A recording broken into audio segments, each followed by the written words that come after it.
fantasy, thugness. Okay. Are you afraid Right, of the dark? people. I'm not afraid of the I dark. am not afraid, I am not afraid.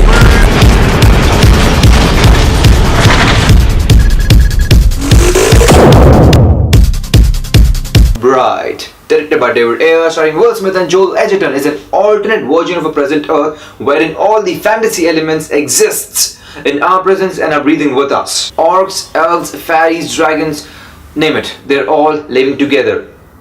It's a magical world. You see, it's important for this film to have its audience find the connect.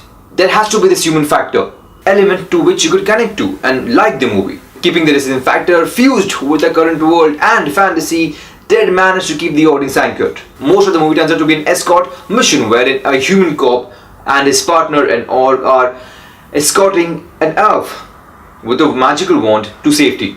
The movie opens in a typical David Ayers fashion, camera moving forward establishing the environment, graffiti narrating the story, and the kick-ass sound suit the mood. Straight from the pages of Suicide Squad, the tone remains the same and the height of shit going down to hell too. What I like about the storytelling here is that it wasn't forceful, but it seeped in. The graffiti did half of the work when we learned that a couple of 1,000 years back all these races fought against this character known as the Dark Lord. Orcs, elves and humans fought together. Jarak, an orc, was the one who helped them found the connect. Jumping to the modern world where humans have grown beyond the color-based partiality, racism, and are now hating the orcs who are beneath them and ruling the streets like thugs, and the high-maintained rich assholes elves who are running the world. Between all this tension we have our two characters, a human cop, Ward, played by Will Smith, and Jacoby, an orc, played by Joel Edgerton. Drifting a bit, I loved the makeup. You cannot really make out if it's really the Joel Edgerton behind that makeup. Good hold on the voice, facial expressions and body language. Although the voice could have been a bit more tougher or gringier or Back to the movie, our lead characters are battling for some heavy chemistry since Jacoby could not help save his partner from being shot at by an orc. Don't get me stabbed. No holes? Only the ones I was born with. Are your holes? The fuck can you make a shootout awkward? Butterfingers. We were doing so good. They head into this prophecy when these two are supposed to play an integral role.